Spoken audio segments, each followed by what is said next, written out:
Olá pessoal, bem-vindos ao módulo Terapias Meditativas Orientais. Hoje nossa segunda aula, Fundamentos Históricos e Filosóficos da Meditação, parte 2. Nós vamos novamente olhar sobre a história e sobre a filosofia por trás das tradições de meditação na Índia. Então, na parte 1 da nossa aula, hoje nós vamos ver as tendências culturais da Índia Antiga. Eu sou o professor Gustavo Barreira, já me apresentei na primeira aula e vamos ver os nossos objetivos de hoje. Conhecer as tendências culturais no contexto em que surge o yoga.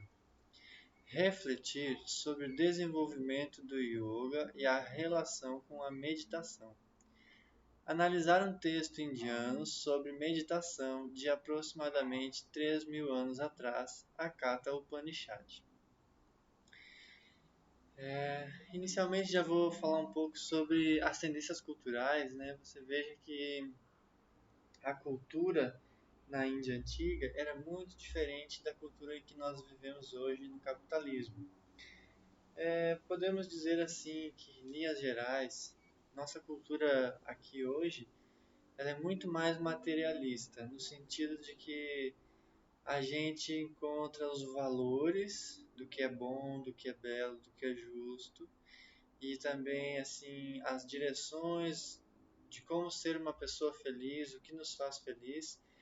Tudo isso é muito ligado com o mundo empírico, o mundo físico. Então, a nossa ciência, né?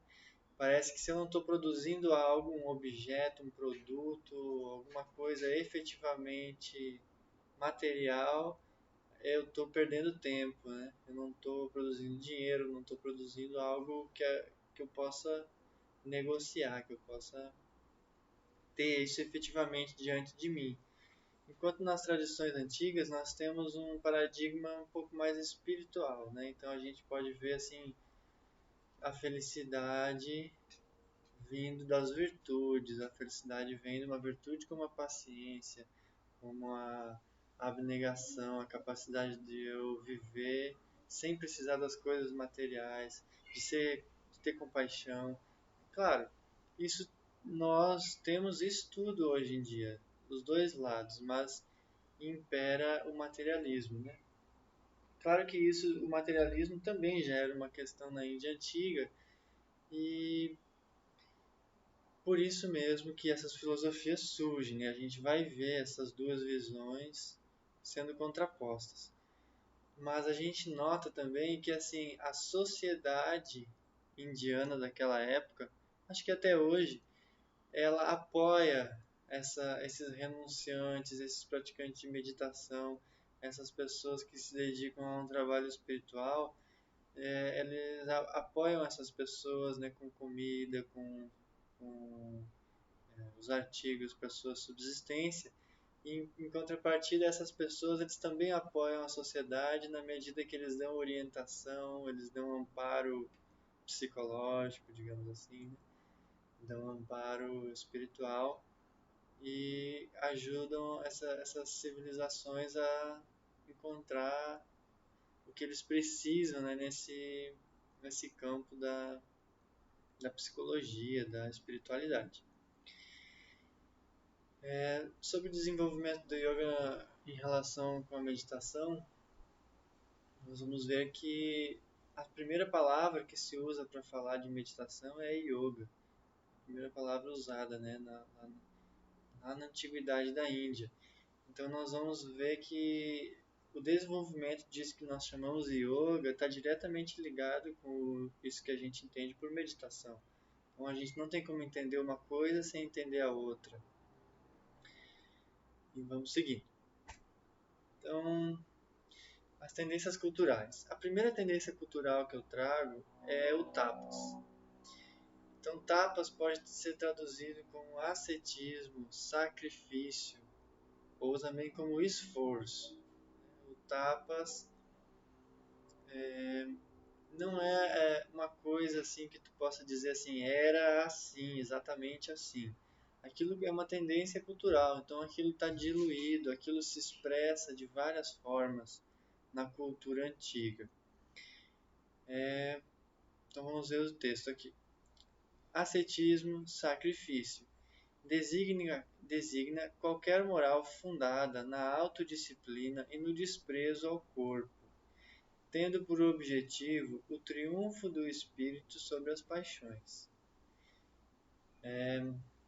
Então, o corpo ele era visto como um obstáculo, né? O corpo é essa coisa que demanda alimento, que demanda abrigo, que sente dor, que sente desconforto, que tem impulsos, desejos, né? Então, isso realmente era entendido como uma coisa que atrapalha a concentração. Então, a pessoa precisaria, nessa visão antiga, ela precisaria vencer esse corpo que deseja, que chora, que reclama. Ela precisaria desenvolver uma força interna, é o triunfo do espírito sobre as paixões. As paixões são os desejos. Então a gente precisaria desenvolver essa força interna para poder conseguir uma boa meditação, para poder chegar lá. Também envolve a observância da castidade, Brahmacharya. Brahma é o Deus que ele é tudo, né? Então, o nosso corpo é feito de Brahma, o espaço é Brahma, os objetos são Brahma, tudo é Brahma. Então, Brahma é esse Deus que se expressa em todas as coisas. E Charya é trazer junto, carregar. Então, Brahmacharya é aquele que vê tudo como a expressão de um Deus único. Então, tudo como divino. Então, a pessoa não vê assim, aquele é meu inimigo, eu não gosto de você, aquela pessoa eu desejo, aquela outra não. Ela vê tudo equânime, tudo igual. Então, Brahmacharya seria isso, mas ela envolve essa ideia de castidade, essa ideia de celibatário, né? Então, a pessoa não ter relações amorosas nem consigo mesmo, no sentido sexual mesmo. Então, tapas envolve isso, né? Envolve castidade, brahmacharya, e o domínio sobre os sentidos. Indriya Jaya. Jaya é a vitória, Indriya são os sentidos. Então, a vitória sobre os sentidos. Nas tradições ascéticas de tapas, acredita-se que a frustração das tendências naturais do corpo e da mente gera grande força, vitalidade e até poderes paranormais. Os praticantes de tapas, né, ainda numa tradição assim que não era bem o yoga, eles eram vistos como feiticeiros poderosos, tanto para o bem como para o mal, que eles pelo poder que eles desenvolviam, eles tinham relações com os deuses, com os espíritos, com as coisas que estão além da vida do corpo, além da morte. Então, eles eram ao mesmo tempo existia um fascínio sobre essas figuras, esses bruxos, esses feiticeiros, e uma busca por cura, por ajuda que eles poderiam dar, né? Que o poder deles poderia até mesmo influenciar nas coisas materiais, e ao mesmo tempo eles eram temidos como seres perigosos também, né? Também tem essas duas visões. Então, a seguir nós temos essa imagem de um praticante de tapas. Você veja, ele está com os braços para cima, provavelmente há muitos anos. Então os braços dele já estão atrofiados. E as mãos, ele deixa a mão numa posição que as unhas possam crescer sem que ele precise mexer a mão, né? Então é uma coisa assim realmente chocante, né? A gente vê uma imagem dessas e dá para ter uma ideia do que seria essas práticas. Então, tapas vim, um praticante de tapas. Praticante de sacrifício, de esforço, de alguém que vence as exigências do corpo, os desejos do corpo. Alguém que tem uma grande força de vontade. Então, essa ideia de ver o corpo como um obstáculo para o desenvolvimento espiritual, essa ideia ela nunca vai ser abandonada totalmente, né? Mas depois, com a evolução da tradição do yoga, não evolução no sentido de que para melhor ou pior, mas no sentido dos séculos vão passando, né? E as coisas vão mudando. Então depois vai surgir justamente o contrário, quando a gente vê yoga de posturas, de corpo, um belo corpo, né? Aí vai surgir a outra ideia de que o corpo é um veículo para que se atinja a iluminação. Então a gente vai surgir o contrário, cuidar bem do corpo, né? As práticas que colocam o corpo como algo importante. Mas o esforço sempre vai estar lá, o esforço e o sacrifício sempre vai estar lá junto do yoga até os dias de hoje. Nós vamos ver isso na sequência. Outra tendência cultural que a gente pode ver na Índia antiga é a tendência do sannyasa. Sannyasa é o abandono, a resignação ou a renúncia. Então são aqueles praticantes que eles abrem mão de ter família, de ter um papel na sociedade, da sua própria identidade, da sua própria reputação. Então eles estão realmente interessados numa evolução espiritual. Então para isso eles, né, você imagine assim, né? Ah, você quer ser um praticante de meditação, só que você tem que acordar a tal horário, aí você tem vontade de comer, aí você tem que cuidar, pagar suas contas e se relacionar com as pessoas. Então a meditação você acaba olhando assim, hoje não deu tempo de eu fazer minha meditação. Então é mais ou menos assim que a gente tá. Então isso já estava lá na Índia também, né? As demandas dos outros e das coisas pelo nosso comportamento. Então os renunciantes são aqueles que dizem assim, ó, chega, tudo isso não é importante. O que importa mesmo, essa vida é só temporária, é só uma ilusão. Então, o que importa mesmo é eu fazer a minha meditação, eu me aprofundar e me iluminar. Então, para isso, para eu fazer isso, eu preciso, não posso ficar perdendo tempo aqui com essas coisas. Eu vou me enfiar no meio do mato, no meio da floresta, eu vou para as cavernas na montanha. Lá não tem ninguém para me atrapalhar. Eu também não tenho compromisso nenhum lá, eu fico lá. Então, é uma coisa que envolve um sacrifício, né? É uma coisa que deve ser muito dolorosa. A pessoa deve ter, deve surgir muitos medos. A pessoa fazer uma renúncia dessa intensidade, né? Então, promove uma grande transformação interna. A gente pode fazer práticas de sannyasa. Você pode pensar assim, né? Ah, vou fazer um dia de silêncio. Então, você pode estar na sua casa, com as pessoas mesmo, e você só naquele dia você não vai conversar com ninguém, não vai mandar mensagem no celular, no e-mail, em lugar nenhum.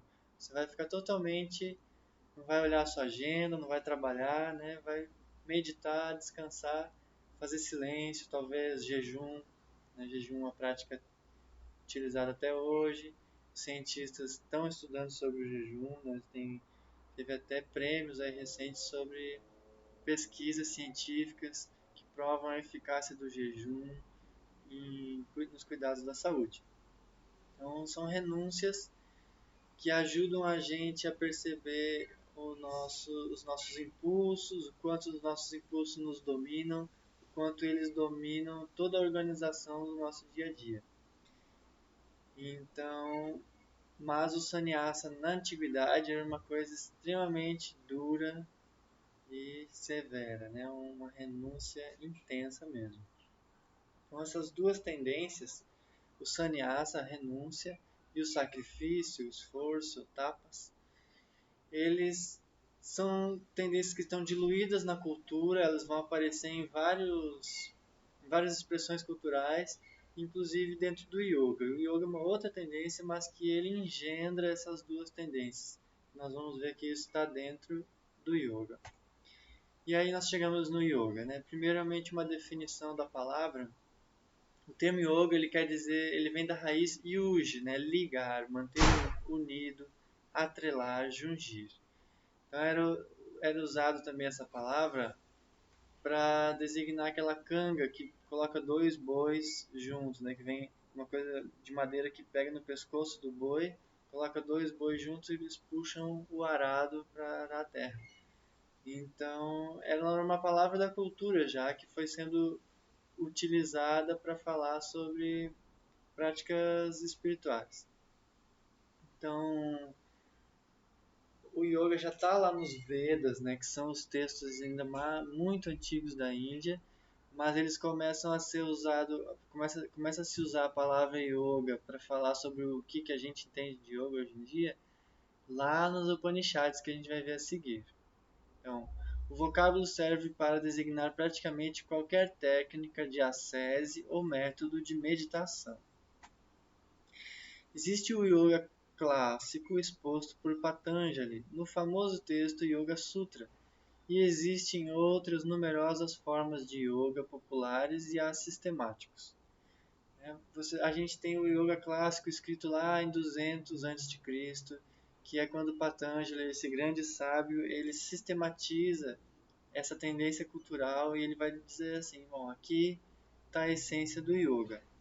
Por mais que existam yogas onde a gente canta mantras, yoga de fazer serviço voluntário desinteressado, yogas de limpezas do corpo e da energia, yogas de posturas, né? Existem muitas práticas de yoga. Mas o yoga clássico, ele não vai ensinar uma forma de fazer yoga, uma dessas formas, mas ele vai dizer assim, o que tem presente em todas essas práticas de yoga? Qual é a essência do yoga? Ele vai falar que a essência do yoga é a meditação, né? É saber focar a mente e descansar o intelecto, né? Como é que eu mantenho minha mente concentrada, presente, mas também silenciosa e tranquila? A tônica da prática de yoga está no esforço e na autodisciplina, graças à qual o praticante pode obter concentração e domínio da mente, e assim a liberdade diante do sofrimento. Ainda que a gente tenha o Yoga Sutra de Patanjali lá em 200 a.C., a, os textos e a tradição do yoga ela já começa antes, lá nas Upanishads, que são outra classe de textos. Então aqui eu trago uma foto de alguns yogis, né? Lá no século XIX, na época da colonização da Inglaterra sobre a Índia, né? Se pôde tirar algumas fotos desses personagens que andavam por lá. Então a gente nota assim as, as marcas dessas tendências culturais, né? Dá para ver eles não usam roupas, então eles renunciam às roupas, renunciam, já é uma marca da renúncia diante da sociedade, daquela estilo de vida comum. E a gente vê que eles assim uma condição parece assim meio largado, uma coisa meio maltrapilha, né? Meio parece um mendigo, né? No que a gente olha assim hoje em dia. Mas eram considerados grandes mestres espirituais.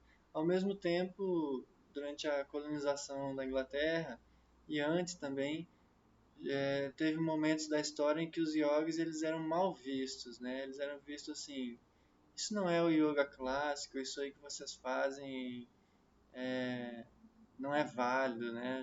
A sociedade por muito tempo o yoga foi uma coisa, julgou os yogis como alguma coisa menor, alguma coisa de alguém que não tem casta, alguma coisa de, de maluco, sem valor, né? De subalterno, sem valor. Então a gente pode ver aí a imagem desconcertante dos yogis. Então uma grande questão assim para a gente pensar sobre tudo isso seria assim, como que dessa imagem dos yogis maltrapilhos e renunciantes, né, uma coisa extremamente forte, chocante para a vida comum, o yoga veio aqui para o Ocidente, parar dentro das academias, em estúdios luxuosos, onde se paga muito dinheiro, onde as pessoas mais ricas estão lá fazendo e aprendendo yoga. Então, tem uma professora foi minha orientadora do mestrado, que a pesquisa dela gira em torno disso, Maria Lúcia Abave. Então não é uma coisa simples de explicar e precisaria um curso só para falar sobre isso, né? Conseguimos. Agora na segunda parte da nossa segunda aula desse módulo de terapias meditativas orientais, nós vamos analisar o que se fala sobre meditação lá num dos textos mais antigos que a gente pode encontrar sobre o tema. Então, a gente vai usar a Katha Upanishad. O que são as Upanishads? Upanishad é uma classe de textos. Então, antes do budismo, antes do yoga clássico, a gente tem esses textos Upanishad. Upanishad significa, traduzindo literalmente, significa sentar diante. Sentar diante, sentar abaixo e diante. Então, o que quer dizer sentar abaixo e diante? Era assim, o mestre ele sentava num lugar um pouco mais alto para dar ensinamentos e os discípulos sentavam um pouco abaixo na frente. Então, a Upanishad é como se fosse assim, os ensinamentos que os mestres davam sentado com os discípulos. Os Upanishads, estima-se que elas tenham sido escritas, né, e os cientistas eles estimam isso através do estilo de sânscrito, que é a antiga língua da Índia. Eles, pelos estilos da linguagem, da escrita, eles colocam a data, né? Lá em 500 a.C. se usava esse estilo de sânscrito. Lá em 1000 a.C. se usava esse estilo de sânscrito.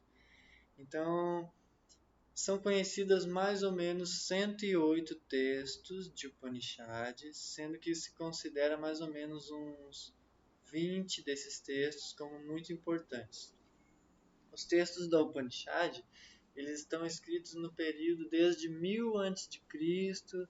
até mais ou menos 100 depois de Cristo. Então tem aí 1100 anos onde foi constituído esses textos. Então você imagina, só os Upanishads já são uma tradição milenar. E uma coisa muito profunda, muito vasta. E os autores das Upanishads, geralmente, eles são anônimos, né? Como no yoga a gente tem essa coisa assim, de que a individualidade, o ego, é uma coisa passageira, que está em constante transformação e que no fim o corpo morre e esse nome, essa identidade morre junto, mas que a verdadeira natureza, a verdadeira essência divina que nós temos, ela não morre. Então, no yoga tem essa preocupação de encontrar, de ter a experiência do que é essa verdadeira natureza. Então, não faria sentido para esses mestres assinar os textos se eles querem justamente promover uma natureza que está além dos nomes, está além da individualidade.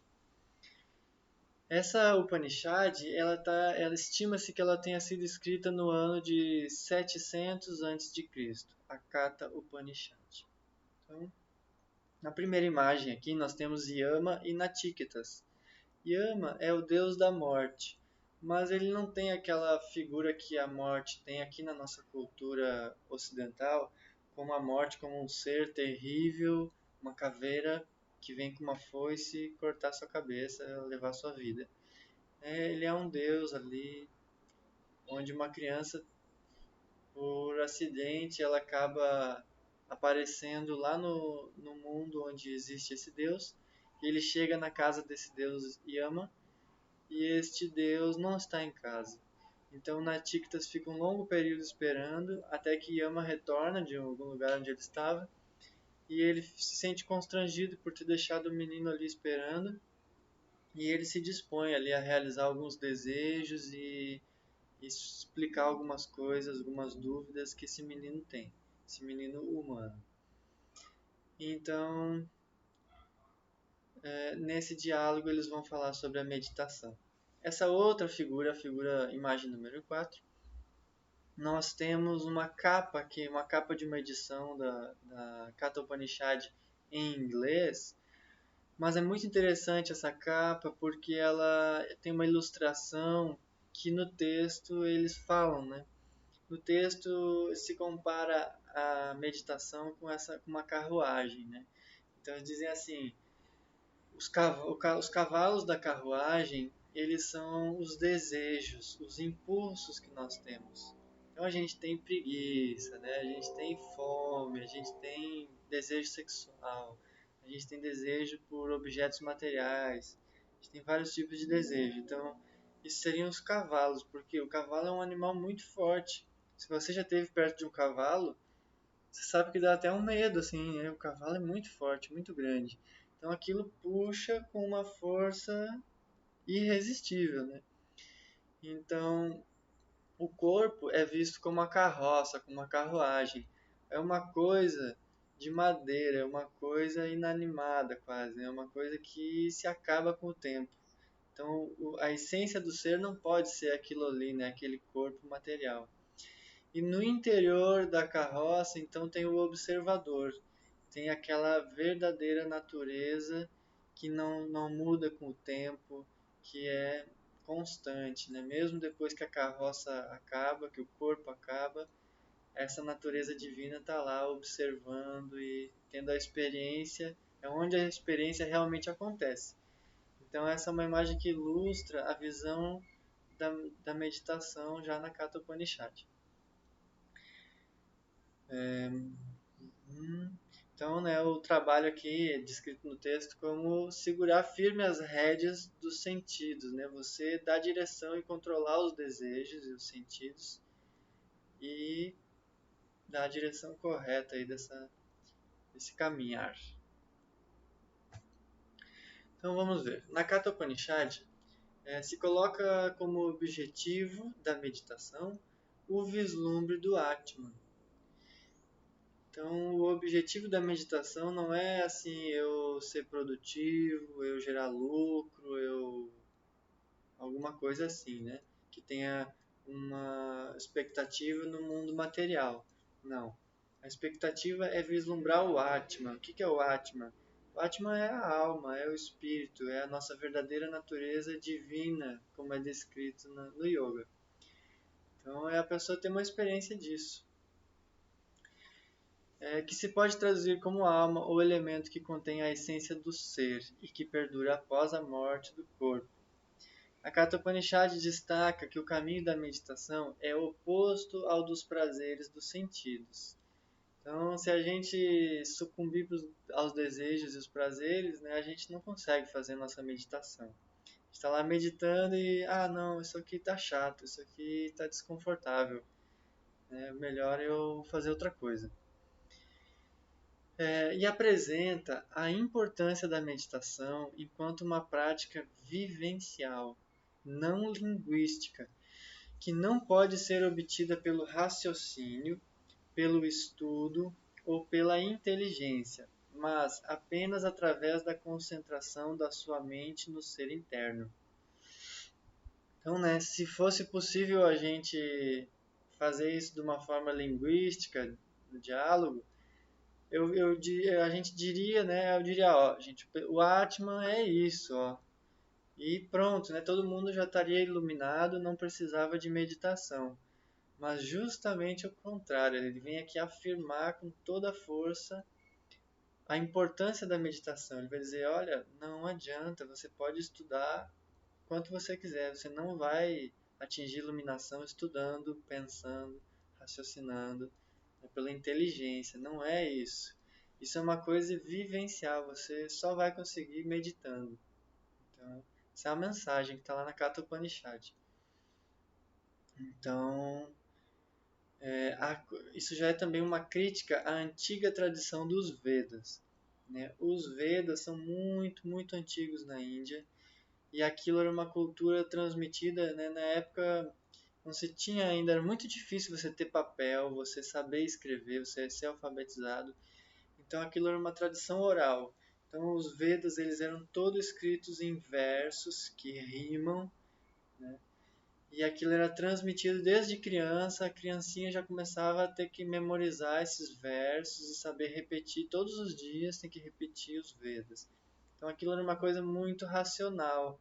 Não sobra muito tempo, muito espaço para o raciocínio, para a crítica, né? É aprender o que os Vedas, os textos sagrados dizem e saber isso. Né? E já na Upanishad não, na Upanishad vem criticando isso totalmente. Né? Ele diz assim, olha, você pode saber recitar os Vedas todos aí, você não vai atingir a iluminação dessa forma. A iluminação é uma experiência. Ponto. Então, a gente já pode ter, a gente tem uma grande direcionamento aqui a partir da Katha Upanishad. Então, algumas citações aqui do texto. Aquele cuja mente não está em paz não pode alcançar o Atman. Então essa parece uma linha muito simples, mas ela vem trazendo aquelas tendências culturais que a gente viu na primeira parte da aula, né? Então se você está preocupado com a sua reputação, está preocupado com as contas, está preocupado em conquistar alguém, ter filhos, coisas assim, isso não é paz, né? Então não tem como, você pode tentar meditar no meio dessa confusão, mas não vai alcançar o objetivo principal, que é entender, vivenciar a sua essência divina, o Atman. E a outra citação. O firme controle dos sentidos, Dharanam, é o que se chama Yoga. Então, Dharanam quer dizer segurar. Né? Então, é o firme controle, segurar, controlar os sentidos. É isso que se chama Yoga. Então, normalmente, né, isso já traz uma visão contrária. O que acontece normalmente com todo mundo? Nós somos controlados pelos nossos sentidos. Então, eu vejo uma coisa, seja com os olhos, seja com os olhos da mente, né, eu imagino, o desejo surge, aquilo ocupa minha mente, aquilo me condiciona minha energia, eu tenho vontade, eu tenho desejo. O yoga é controlar firmemente isso daí, né? É preciso estar vigilante para o yoga ser realizado, senão ele se perde.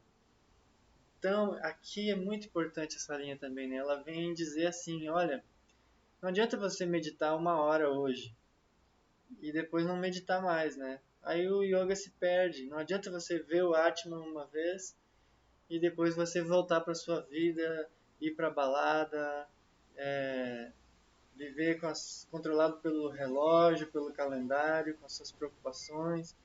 Então, aí o yoga se perde, a meditação se perde. Então a gente vai ver nas tradições que assim, a meditação, o primeiro passo da meditação é a conduta. Né? Então, como você vive a sua vida? Se você não vai conseguir fazer meditação como para alcançar o Atman vivendo uma vida comum. Né? Você precisa ir mudando o seu modo de viver para que caiba a prática de meditação todos os dias lá, que a sua meditação seja o mais importante na sua vida. Né? Do contrário, você até pode ter as experiências de meditação, mas isso se perde quando a pessoa não está mais vigilante. Agora uma citação maior. Então. O Atman não pode ser alcançado pelo estudo dos Vedas, ou pela inteligência, ou por muito ouvir os livros sagrados. Quando os 5 sentidos concentram-se junto com a mente e quando o intelecto não se movimenta, produzindo divagações, então a pessoa alcança o supremo estado, o Atman. Uma condição de concentração serena e penetrante. Esse estado, caracterizado por firme controle dos sentidos, é obtido pela prática do yoga. O Atman não pode ser alcançado pela fala, pela mente ou através da visão. A primeira coisa que eu gostaria de ressaltar nesse trecho é que nesse texto de quase 3.000 anos já se tem aqui várias distinções sobre o que seja a mente humana e como ela funciona. Né? Então eles falam aqui de concentração, mas também fala de mente e de intelecto. Então ele vai separando o que é a consciência e o que é o raciocínio, o intelecto. Então, aqui diz aqui que quando o intelecto não se movimenta produzindo divagações. Então, eles vão identificar que a gente tem uma parte racional, intelectual, que ela está sempre pensando nos... A gente, por exemplo, a gente está aqui agora vendo essa aula, mas a gente pode estar pensando em outra coisa. Ah, como eu queria tal coisa. Ah, como eu preciso. Ai, que preocupação. Então, o intelecto nos leva para o passado, nos leva para o futuro, nos tira do que a gente está fazendo. Divaga, né? Quando a gente consegue acalmar esse intelecto, né, e se concentrar controlando os sentidos e não sendo controlado pelos sentidos, aí é que está se alcançando então o objetivo da meditação.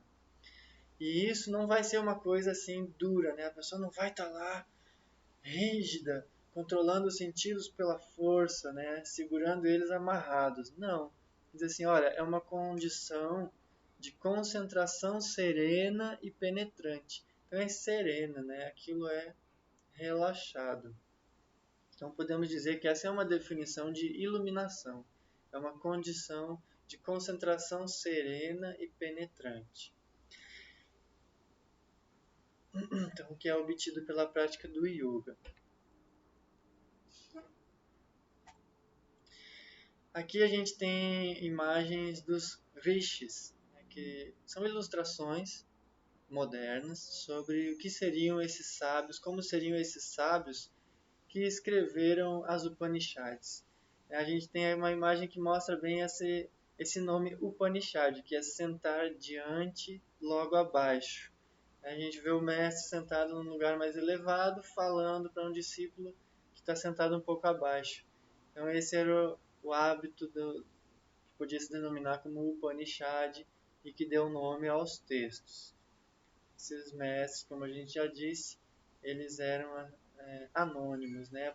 Apesar de que teve grandes mestres que tiveram escolas famosas que duraram muito tempo, influenciaram muitas pessoas, né, e que se atribui a eles a autoria de alguns textos das Upanishads, ainda assim não se tem certeza sobre essas coisas e o que a gente tem são essas informações. De acordo com então agora nós vamos para a conclusão, né? O que a gente pode tirar desse estudo? De acordo com a Katha Upanishad, a meditação é o exercício de controlar firmemente os sentidos, sem distrações e sem ceder aos desejos. Essa é a única maneira de se alcançar a visão sobre a verdadeira natureza humana, o Atman. Podemos acrescentar que a meditação é uma higiene da mente, do intelecto, né? Um descanso para a racionalidade, as opiniões e os planejamentos. Com essa prática, se cultivam as virtudes como força de vontade, determinação, paciência, simplicidade, compreensão, gentileza, generosidade e empatia. É comum a gente ver assim, em textos sobre o yoga que as coisas materiais não trazem uma felicidade duradoura. Que mesmo as pessoas ricas, mesmo os países ricos têm suicídio, têm vício, eles têm problemas nos relacionamentos.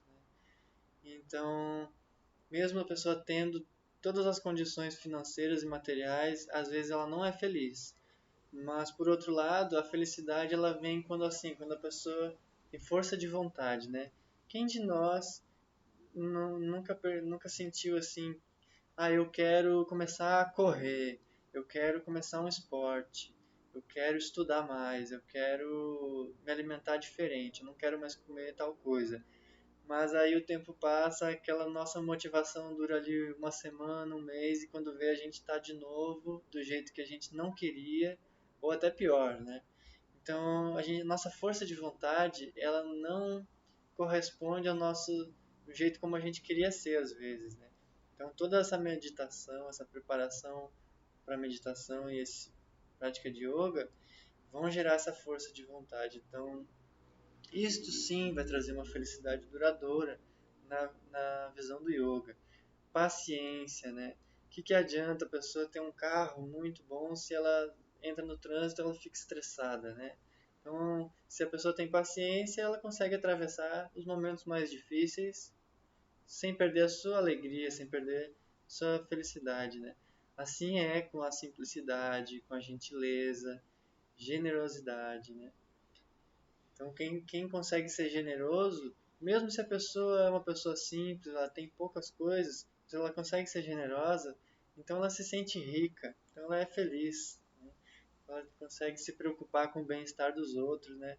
Até quando a gente ajuda um animal, dá água, dá comida, aquilo traz uma grande felicidade. Então, para a tradição do yoga, a felicidade ela mora ali nas virtudes. Mas para isso, precisa controlar firmemente os sentidos, as distrações e os desejos. Conclusão: os obstáculos para a meditação são os desejos, o interesse em satisfazer os sentidos físicos, a inquietude e a preocupação com o mundo externo. Essas limitações resultam na visão materialista da vida e na preocupação excessiva consigo mesmo e com o próprio prazer, o que estimula o surgimento de vícios e das más ações. Então você veja, né? A gente às vezes não tem muita preocupação com os outros, né? A gente assim, às vezes a gente está diante do espelho sofrendo porque tem uma espinha, porque não está se achando bonito, porque o cabelo não está do jeito que a gente queria.